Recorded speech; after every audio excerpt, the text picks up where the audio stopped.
Siapa sangka, 3 pemuda ini berhasil keluar dari jebakan gua karena 3 amalan ini.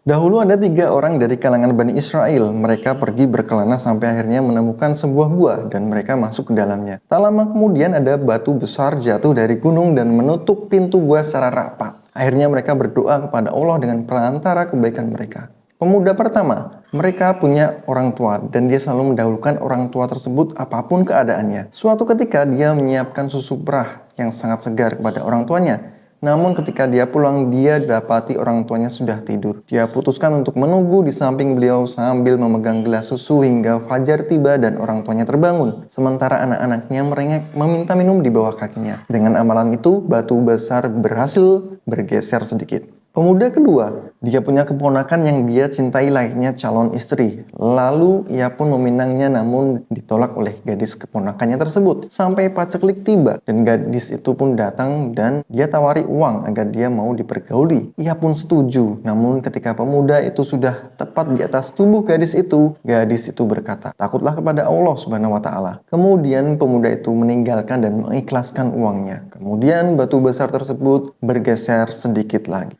Pemuda ketiga, dia pernah menyewa beberapa pelayan. Suatu waktu dia belum memberi satu upah kepada pelayan karena pelayan itu sudah pergi tanpa pamit. Maka gaji pelayan itu diinvestasikan oleh pemuda tersebut. Akhirnya pelayan itu datang dan menagih gajinya setelah bertahun-tahun berlalu. Pemuda itu menjawab, "Lihatlah, semua yang kau lihat ini adalah hasil investasi dari upahmu. Ada unta, ada sapi, ada kambing, ratusan jumlahnya." Lalu pelayan itu mengambil semua harta itu tanpa menyisakan sedikit pun kepada pemuda. "Ya Allah, jika saya mengerjakan itu dengan ikhlas dan mengharapkan wajah-Mu, maka keluarkanlah kami dari gua ini."